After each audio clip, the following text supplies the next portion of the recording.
നമസ്കാരം, എല്ലാവർക്കും സ്വാഗതം. ഇന്നത്തെ ഡെയിലി അപ്ഡേറ്റ്സിലേക്ക്. ഇന്ന് 2026 ഫെബ്രുവരി മാസം 8-ാം തീയതി ഞായറാഴ്ച. ഇന്നത്തെ ഏറ്റവും പ്രധാനപ്പെട്ട വാർത്താ അപ്ഡേറ്റുകളും നാളെയും വരും ദിവസങ്ങളിൽ നിങ്ങളെല്ലാവരും അറിഞ്ഞിരിക്കേണ്ട, ശ്രദ്ധിക്കേണ്ട വളരെ പ്രധാനപ്പെട്ട അറിയിപ്പുകൾ, അപ്ഡേറ്റുകളൊക്കെയാണ് ഡെയിലി അപ്ഡേറ്റ്സ് നിങ്ങളുമായിട്ട് ഷെയർ ചെയ്യുന്നത്.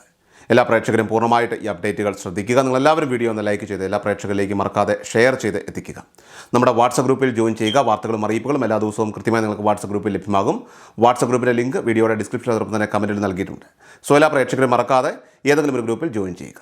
ഏറ്റവും ആദ്യത്തെ പ്രധാനപ്പെട്ട വാർത്താ അപ്ഡേറ്റ്, ബാങ്ക് ഇടപാടുകാരുടെ സുരക്ഷ ഉറപ്പാക്കുവാനും അതോടൊപ്പം തന്നെ ചെറുകിട സംരംഭകർക്ക് കൈത്താങ്ങാകുവാനുമൊക്കെ ലക്ഷ്യമിട്ടുള്ള വമ്പൻ പ്രഖ്യാപനങ്ങളുമായിട്ട് റിസർവ് ബാങ്ക് ഓഫ് ഇന്ത്യ എത്തിയിരിക്കുകയാണ്. ഓൺലൈൻ ബാങ്കിംഗ് തട്ടിപ്പുകൾ തടയുന്നതിനും ബാങ്കുകളുടെ വായ്പാ തിരിച്ചടവ് രീതികളിൽ സുതാര്യത ഉറപ്പാക്കുന്നതിനും കടുത്ത നിയന്ത്രണങ്ങളാണ് പുതിയ നയത്തിൽ ഇപ്പോൾ ഉൾപ്പെടുത്തിയിരിക്കുന്നത്. റിപ്പോ നിരക്കിൽ മാറ്റം വരുത്തിയില്ലെങ്കിലും ഉപഭോക്തൃ സേവന മേഖലയിലൊക്കെ തന്നെ വൻ അഴിച്ചുപണിക്കാണ് ഇപ്പോൾ RBI തുടക്കമിടുന്നത്. ഡിജിറ്റൽ ഇടപാടുകളിൽ തട്ടിപ്പിനിരയാകുന്ന സാധാരണക്കാർക്ക് വലിയ ആശ്വാസമാണ് RBI പ്രഖ്യാപിച്ചിരിക്കുന്നത്.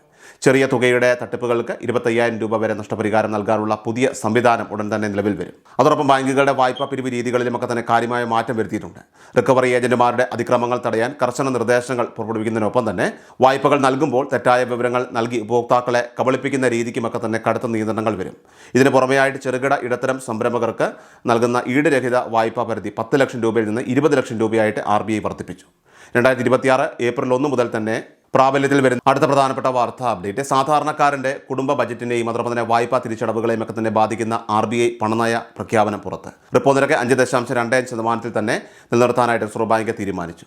ഇതോടെ വരും മാസങ്ങളിലും ഭവന വാഹന വായ്പകളുടെ പലിശ നിരക്കിൽ മാറ്റമുണ്ടാകില്ല.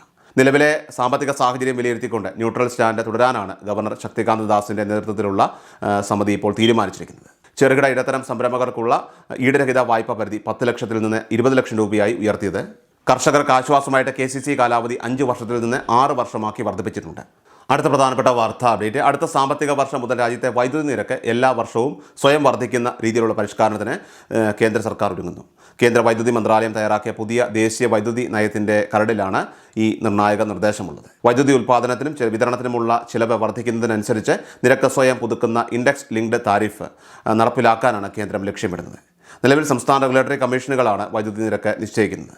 എന്നാൽ കമ്മീഷനുകൾ സമയബന്ധിതമായിട്ട് നടപടി സ്വീകരിച്ചില്ലെങ്കിൽ ഉൽപ്പാദന ചെലവ് കണക്കാക്കിക്കൊണ്ട് നിരക്ക് സ്വയം പുനർനിർണ്ണയിക്കാനായിട്ട് പുതിയ നയം അനുമതി നൽകുന്നു.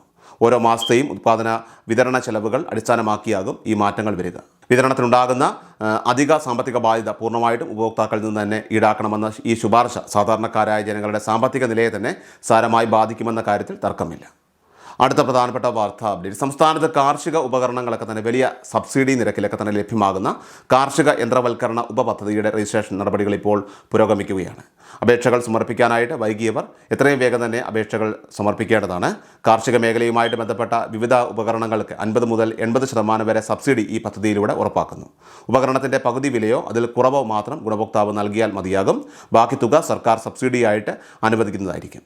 കർഷകർക്കേറെ ഗുണകരമായ ഈ പദ്ധതിയുടെ ആനുകൂല്യങ്ങൾ എല്ലാവരും പരമാവധി പ്രയോജനപ്പെടുത്തുക. കൂടുതൽ വിവരങ്ങൾക്കും സംശയ നിവാരണത്തിനുമൊക്കെ ആയിട്ട് അടുത്തുള്ള കൃഷിഭവനുമായിട്ട് ബന്ധപ്പെടുക.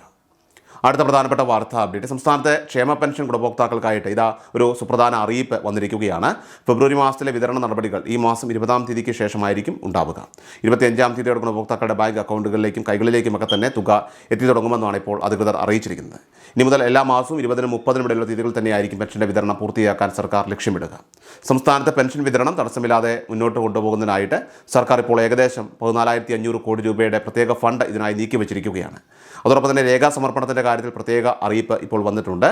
പ്രധാനമായും വിധവാ പെൻഷൻ, അവിവാഹിത പെൻഷനൊക്കെ തന്നെ കൈപ്പറ്റുന്ന 60 വയസ്സിൽ താഴെയുള്ളവർ നോൺ റീമാരേജ് സർട്ടിഫിക്കറ്റും ആധാറിൻ്റെ കോപ്പിയും ഹാജരാക്കേണ്ടതുണ്ട്. അതായത് ഇതുവരെ വരുമാന സർട്ടിഫിക്കറ്റ് നൽകാത്തവരും പെൻഷൻ മുടങ്ങാതിരിക്കാനായിട്ട് അടിയന്തരമായി തന്നെ അത് സമർപ്പിക്കേണ്ടതാണ്. അടുത്ത പ്രധാനപ്പെട്ട വാർത്താ അപ്ഡേറ്റ്, നിലവിൽ BPL റേഷൻ കാർഡിന് അർഹതയുള്ളവർ എന്നാൽ മുൻഗണന ഇതര നീല വെള്ള കാർഡുകളൊക്കെ കൈവശമുള്ളവർക്ക് തങ്ങളുടെ കാർഡ് മുൻഗണനാ വിഭാഗത്തിലേക്ക് മാറ്റുന്നതിനായിട്ട് ഓൺലൈനായിട്ട് ഇപ്പോൾ അപേക്ഷിക്കാം.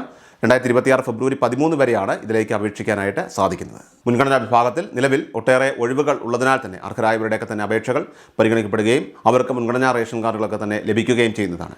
ഇത്തരത്തിൽ കാർഡ് മാറ്റി കിട്ടുന്ന 35 വയസ്സ് കഴിഞ്ഞ സ്ത്രീകൾക്കൊക്കെ തന്നെ തുടർന്ന് സ്ത്രീ സുരക്ഷാ പെൻഷൻ പദ്ധതിയിലേക്ക് പോലും ഇപ്പോൾ അപേക്ഷകൾ സമർപ്പിക്കാനുള്ള അവസരമുണ്ട്. ഏറ്റവും അവസാനമായിട്ട് സംസ്ഥാനത്തെ സ്വർണ്ണവില പരിശോധിച്ചാൽ സംസ്ഥാനത്ത് സ്വർണ്ണവില വീണ്ടും കുതിക്കുകയാണ്. ശനിയാഴ്ച ഫെബ്രുവരി 7-ാം തീയതി രാവിലെ സ്വർണ്ണവിലയിൽ വലിയ വർധനവ് രേഖപ്പെടുത്തി. പവന് 2120 രൂപയാണ് ഒറ്റ ദിവസം കൊണ്ട് വർദ്ധിച്ചത്. ശനിയാഴ്ച രാവിലെ 22 കാരറ്റ് സ്വർണ്ണത്തിന് ഗ്രാമിന് 265. ഏതെങ്കിലും ഒരു ഗ്രൂപ്പിൽ ജോയിൻ ചെയ്യുക. വാർത്തകൾ എല്ലാവരിലേക്കും ഷെയർ ചെയ്യുക. വീഡിയോ ഡെയിലി അപ്ഡേറ്റ്സുമായിട്ട് നമുക്ക് നാളെ കാണാം. ഇതുവരേക്കും നന്ദി, നമസ്കാരം. കൃഷാൽ മീഡിയ എല്ലാ ദിവസവും വാർത്തകളും അറിയിപ്പുകളും ഡെയിലി അപ്ഡേറ്റ്സും ലഭിക്കാൻ ഇപ്പോൾ തന്നെ ചാനൽ സബ്സ്ക്രൈബ് ചെയ്യുക, ഫോളോ ചെയ്യുക. നിങ്ങളുടെ ലൈക്കും ഷെയർ നൽകി ഞങ്ങളെ സപ്പോർട്ട് ചെയ്യുക. നിങ്ങളുടെ അഭിപ്രായങ്ങൾ കമന്റ് ബോക്സിൽ രേഖപ്പെടുത്തുക.